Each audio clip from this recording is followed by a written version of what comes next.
Hello guys, अस्सलाम वालेकुम। तो आज का मेरा व्लॉग है मेरी मंथली ग्रोसरी के ऊपर। तो चलिए मैं आपके साथ शेयर करती हूँ अपनी मंथली ग्रोसरी। तो यहाँ पर मैंने कुछ शॉपिंग की थी, तो मैंने कहा चलिए क्यों ना मैं आपके साथ शेयर करती हूँ। तो मेरी मंथली ग्रोसरी में ये सब सामान आता है, रेड मिर्च पाउडर, ज़ीरा और ये अरारोट पाउडर, अमचूर पाउडर का मैं ज़्यादातर ऐसा ही पैकेट लेती हूँ गाइस। बेसन वगैरह का भी मैं ऐसा खुला ही सामान लेती हूँ। खुले सामान में आप चेक कर सकते हो कि आपको क्या चीज़ ज़्यादा अच्छी है और क्या चीज़ ज़्यादा बुरी। जो बंद पैकेट होते हैं वो हर कोई जो शॉपकीपर होते हैं वो खोल कर नहीं दिखाते हैं। और फूड कलर में सारे ही तरह के फूड कलर रखती हूँ। तो कभी ना कभी हमें ज़रूरत पड़ ही जाती है किसी भी फूड कलर की। और होल स्पाइसेस जो होते हैं, जैसे कि गरम मसाले होते हैं, काली मिर्च, दालचीनी, ये सब भी मैं अपनी यहाँ पे ज़रूर अवेलेबल रखती हूँ। और मैं पेस्ट का हमेशा से छोटे वाले जो ये शेशे होते हैं वो प्रीफ़र करती हूँ, क्योंकि आप बड़े वाले हो ना तो बच्चे बहुत ज़्यादा वेस्ट करते हैं, बहुत ज़्यादा। मैं सच बात बताऊँ, बच्चे कभी कभी ऐसा होते हैं पूरे के पूरा पिचका देते हैं वो, और पता ही नहीं चलता। और साबुत लाल मिर्च का तो बहुत बड़ा रोल है।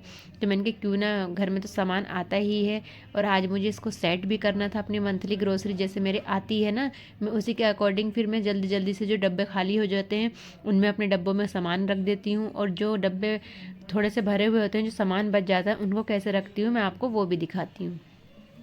तो गाइस, सामान तो सभी के घर आता है, किसी के घर कम आता है, किसी के घर ज़्यादा आता है। तो वो तो लोगों के ऊपर डिपेंड करता है। जिसके घर में ज़्यादा मेंबर होते हैं तो उनके यहाँ जाहिर सी बात है ज़्यादा लगता है, और जिनके यहाँ कम होते हैं तो जाहिर सी बात है कम लगता है। पर मैं एक आपको राज की बात बताऊँ, जब से ये मैंने अपना चैनल का काम स्टार्ट किया है, तो जब से मैं कुछ एक्स्ट्रा सामान भी मंगवाने लगी हूँ, जैसे कि नई नई रेसिपीज़ बनाते हैं या कुछ बनाते हैं तो उसमें ज़रूरत होती है, तो इस वजह से। और आलू प्याज तो मोस्टली सबके यहाँ ज़्यादा ही होते हैं, क्योंकि हमारे यहाँ मटन चिकन बनता है बहुत ज़्यादा। तो आलू प्याज के बिना तो और अदरक लहसुन के बिना तो ये चीज़ पॉसिबल ही नहीं होती गाइस। जो लोग बनाते होंगे होपफुली वो मेरी बात से एग्री करेंगे यहाँ पर। तो इस वजह से मैंने कहा चलिए क्यों ना मैं आपके साथ भी अपनी मंथली ग्रोसरी शेयर करती हूँ, और मैं किस तरीके से एडजस्ट करती हूँ मैं वो भी आपको दिखाती हूँ। तो चलिए सबसे पहले जी हम रख लेते हैं आलू प्याज अपनी बास्केट में। तो ये देखिए, सबसे पहले जो नीचे का सामान बच जाता है ना, मैं उसको बाहर निकालती हूँ। इनके ऊपर ही नहीं डालना चाहिए, क्योंकि जो प्याज हो जाती हैं ना बहुत जल्दी पानी छोड़ती हैं, गल जाती हैं।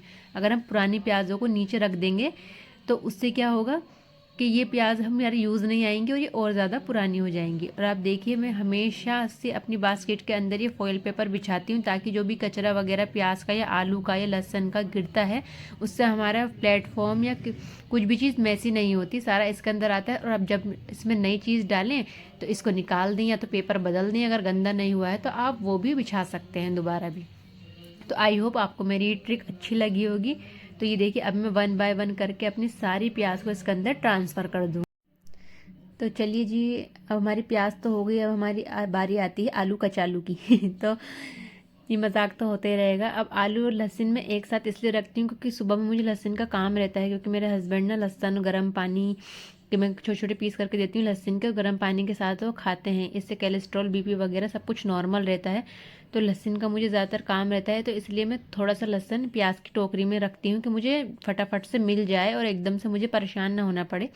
तो इसलिए मैं मोस्टली लहसुन को अपने इसी बास्केट में डाल देती हूँ, 2-3 जगह जो भी उसकी होती हैं।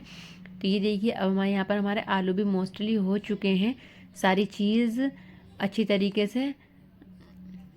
और एक मज़े की बात तो ये होती है ना गाइस, ये सब सामान करने में बहुत से लोगों को हेडक होता है, पर मुझे बहुत ज़्यादा मज़ा आता है। मैं काम को ना इंजॉय लेके करती हूँ, कुछ काम को हेडक नहीं होने देती, कह रहे नहीं अभी इतना सारा काम है, ग्रोसरी है, हमें एडजस्ट करनी है, कुछ नहीं।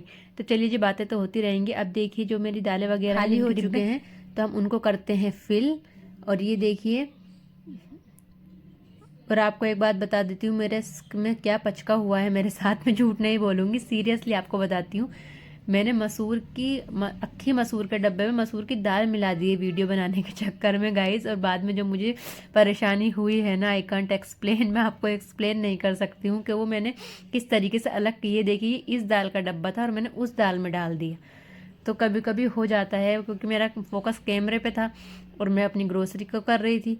तो चलिए कोई नहीं, कि छोटी मोटी चीज़ें तो चलती रहती हैं। अब हम करते हैं साबुत मिर्च। और जो हमारा सामान बच जाता है ना, मैं ओवरफ्लो डब्बे को कभी नहीं करती हूँ, क्योंकि फिर इसका कैप जो है वो लगने में परेशानी करता है।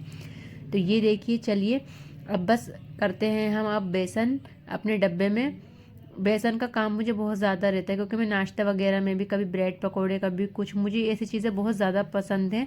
फ्रूट वगैरह को मैं अवॉइड करती हूँ, जबकि फ्रूट वगैरह खाने चाहिए। सीरियसली मैं आपको भी कहूँगी कि आप भी खाया करो और मैं भी खाऊँगी, पर मुझे ऐसी चीज़ें मोमोज़ ये वो वगैरह ज़्यादा मतलब मुझे अच्छी लगती हैं। मैंने प्रेगनेंसी में भी गाइस बताऊँ आपको ज़्यादातर नहीं खाए हैं, फ्रूट वगैरह मुझसे नहीं खाए जाते थे। तो जब बारी आ जाती है हमारी सौंफ की, तो सौंफ हमारी पूरी आ चुकी है, ये देखिए। और मैं हर चीज़ का डब्बा ना उसके अकॉर्डिंग रखती हूँ। जैसे दालें होती हैं ना, तो उनके डब्बे बड़े बड़े रखती हूँ, क्योंकि दालें ज़्यादा यूज़ होती हैं। और जो ये सौंफ होती है, हल्दी मिर्च धनिया होता है, ये सारे भी जितने भी चीज़ें होती हैं, इनके डब्बे में थोड़े क्वार्टर टाइप के रखती हूँ, ना ज़्यादा छोटे ना ज़्यादा बड़े, जो बीच का साइज़ होता है ना वो वाले रखती हूँ। और ये देखिए, अब मैं आपको दिखाती हूँ कि मैं बचे हुए सामान कैसे रखती हूँ। तो ये देखिए, मैं आपको दिखाती हूँ फटाफट। जो ये डब्बा आप देख रहे हो, मैं ऐसे डब्बों में अपना बचा हुआ सामान रखती हूँ। तो ये देखिए, मेरे पास 2-3 डब्बे हैं ऐसे, और मैं 2-3 डब्बों में अपना सारा जितना भी मेरी बची हुई ग्रोसरी होती है, मैं सारी उसमें एडजस्ट करती हूँ। जैसे 1 बाय 1 करके ख़त्म होती जाती है, फिर हम ऐसे ही अपने डब्बों को दोबारा से फिल करते जाते हैं। तो आई होप आपको मेरी टिप्स अच्छी लगी होगी, क्योंकि बचा हुआ सामान फिर क्या होता है, बहुत ज़्यादा मेस क्रिएट करता है। अगर हम पॉलीथीन में भी रख देते हैं ना, तो पॉलीथीन नीचे से कोई चीज़ अगर पानी वगैरह हो तो उस पर लग जाता है, मेस क्रिएट करता है बहुत ज़्यादा। डब्बों में रखना मुझे ज़्यादा प्रेफर लगता है। तो ये देखिए, अब ले लिया है मैंने दूसरा डब्बा। अब उसमें भी मैं अपने जितने भी मेरे बचा हुआ सामान है ना, मैं सबको उसमें ऐसे ही रख दूँगी। तो ये देखिए, और इससे क्या होता है, चीज़ें हमें आसानी से मिल जाती हैं। और मुझे मतलब वैसे मुझे ये याद रहता है कि मैंने कौन सा सामान किस डब्बे में डाला है, तो मुझे इतनी मुश्किल नहीं होती। और ये ट्रांसपेरेंट जो होते हैं ना, इससे चीज़ों को देखने में ज़्यादा आसानी होती है। मुझे बाहर से ही सामान दिख जाता है कि मेरे डब्बे में क्या सामान है। तो ये देखिए, अब हम जितना ही बचा हुआ सामान है मैं सारा इसमें एडजस्ट कर दूंगी। मैक्रोनी वगैरह जो होती है आजकल बच्चे खाते हैं, अच्छा है, और मुझे भी अच्छी लगती हैं, तो मैं ये भी ज़रूर मंगवाती हूँ। जो जवे होती हैं, मैक्रोनी होती हैं, पास्ता होता है, कॉर्नफ्लेक्स होते हैं, सारी चीज़ें। क्योंकि मेरी छोटी वाली सिस्टर इन लॉ है, तो वो बहुत ज़्यादा डाइट कॉन्शियस है, तो वो ज़्यादा प्रीफर करती है, तो मैं उसके लिए भी इन सबको मंगवाती हूँ। तो ये देखिए, अब बारी आती है जी हमारे मटन की। मटन और चिकन हमारे घर में ना आए ऐसा तो हो ही नहीं सकता, तो सब एक साथ ही आता है। पूरे महीने का मटन नहीं आता है, आप ये मत सोचना पूरे महीने का मटन होगा। ग्रोसरी पूरे महीने की है, तो ये मटन सिर्फ 1 वीक का है। हाँ जी, 1 हफ्ते का मटन होता है। और मैं इसकी सबसे अच्छी जो मैं करती हूँ, मैं इसकी पोलियाँ बना कर रखती हूँ। ये देखिए, मैं आपको दिखाती हूँ। मैं सारे मटन के अपने जितने मुझे एक बार में यूज़ करना होता है ना, क्योंकि इतने मेंबर नहीं हैं हमारे घर में, हम सिर्फ कुल मिला के 5 लोग हैं जी। तो मतलब मैं इस तरीके से अपनी थैलियाँ बनाती हूँ कि सारा मटन मेरा इक्वली एक बार के जो मैं निकालूँ, क्योंकि फ्रीज़र में मैं स्टोर करती हूँ। अगर मैं सारा ऐसे रख दूँगी, फिर मुझे बार बार मेल्ट करना पड़ेगा, फिर बार बार उसे फ्रीज़र में रखो, फिर मेल्ट करो, तो इसमें जो जायका होता है ना, वो सब निकल जाता है बर्फ़ के साथ। तो मैं एक एक पॉलीथीन में इसे इसलिए करके रखती हूँ, मैं एक पॉलीथीन निकालती हूँ, बनाती हूँ और छुट्टी, काम हमारा ख़त्म हो जाता है जी।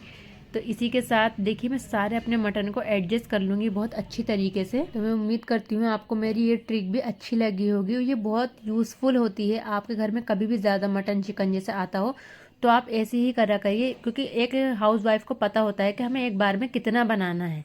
ये अंदाज़ा हो जाता है खाना बनाते बनाते कि हमें एक बार में कितना यूज़ करना है। अगर हम सारा ऐसे ही रखेंगे, तो फिर उसको बर्फ़ से निकालना, हम उसे गर्म पानी डालेंगे या थोड़ी देर पानी में डले रहने देंगे, तो उसमें वो बात नहीं आती, सारा टेस्ट उसका ख़राब हो जाता है। तो मुझे ये आइडिया सबसे ज़्यादा अच्छा लगता है कि एक एक इतनी जितना आपको एक टाइम बनाना है वो पोली में बनाएं, आप स्टोर कर सकते हैं। एक थैली निकालें और उसे अपने यूज़ कर लें, और फिर मतलब आपको सारा एक साथ नहीं निकालना पड़ता। तो जी, अब बारी आती है हमारे चिकन की। तो ये देखिए, चिकन में बेसिकली बोनलेस भी मंगवाती हूँ और विद बोन भी मंगवाती हूँ, दोनों अलग अलग मंगवाती हूँ। तो ये देखिए जी, जितना ये चिकन है मेरा, मैं इसकी 2 थैली बनाऊंगी, क्योंकि चिकन जो है वो इतना मटन के अकॉर्डिंग जो है वो ज़्यादा खाया भी जाता है। और मैं चिकन की इतनी क्वांटिटी नहीं मंगाती, क्योंकि चिकन ज़्यादा रखा हुआ जो होता है उसमें वो टेस्ट नहीं आता जो ताज़ी चिकन में होता है। तो मैं इसकी सिर्फ 2 ही थैली बनाऊंगी, क्योंकि मैं इतना नहीं मंगवाती हूँ, 2 किलो या 2.5 किलो, बस इतना ही चिकन में मंगवाती हूँ। तो ये देखिए, चलिए चिकन भी हमारा हो चुका है ऑलमोस्ट। तो मैं इसको भी करती हूँ जल्दी जल्दी से पैक, और रखती हूँ अपने फ्रीज़र में, डालती हूँ, और जब बनाना होता है तो निकालती हूँ झटपट। और इतने जब तक मेरा चिकन मेल्ट होता है ना, अगर मैं किसी सब्ज़ी में मुझे डालना है या दाल में डालना है, कुछ भी डालना है, तो इतने मैं उसको चढ़ाती हूँ, इतने चिकन मेल्ट हो जाता है। या पहले चिकन निकाल के रख देती हूँ, वो चीज़ सही हो जाती है। तो जी, आ गया है हमारा बोनलेस। तो ये देखिए, बोनलेस के जो पीस मंगाती हूँ, मैं थाइस पीस। ये देखिए आप, और इसकी भी मैं थैली बना के रख देती हूँ। तो गाइज़ आई होप आपको मेरी ये व्लॉग अच्छा लगा होगा। मैंने जिसमें टिप्स और ट्रिक बताए हैं वो भी आपको अच्छी लगी हों। अगर आपको मेरे व्लॉग अच्छे लगते हैं तो मेरे चैनल को सब्सक्राइब करें, वीडियो को लाइक करें, शेयर करें और बेल आइकन को प्रेस करना नहीं भूलें। Thanks for watching. मिलते हैं फिर अगले व्लॉग में इंशाअल्लाह नई टिप्स एंड ट्रिक के साथ। अल्लाह हाफिज़।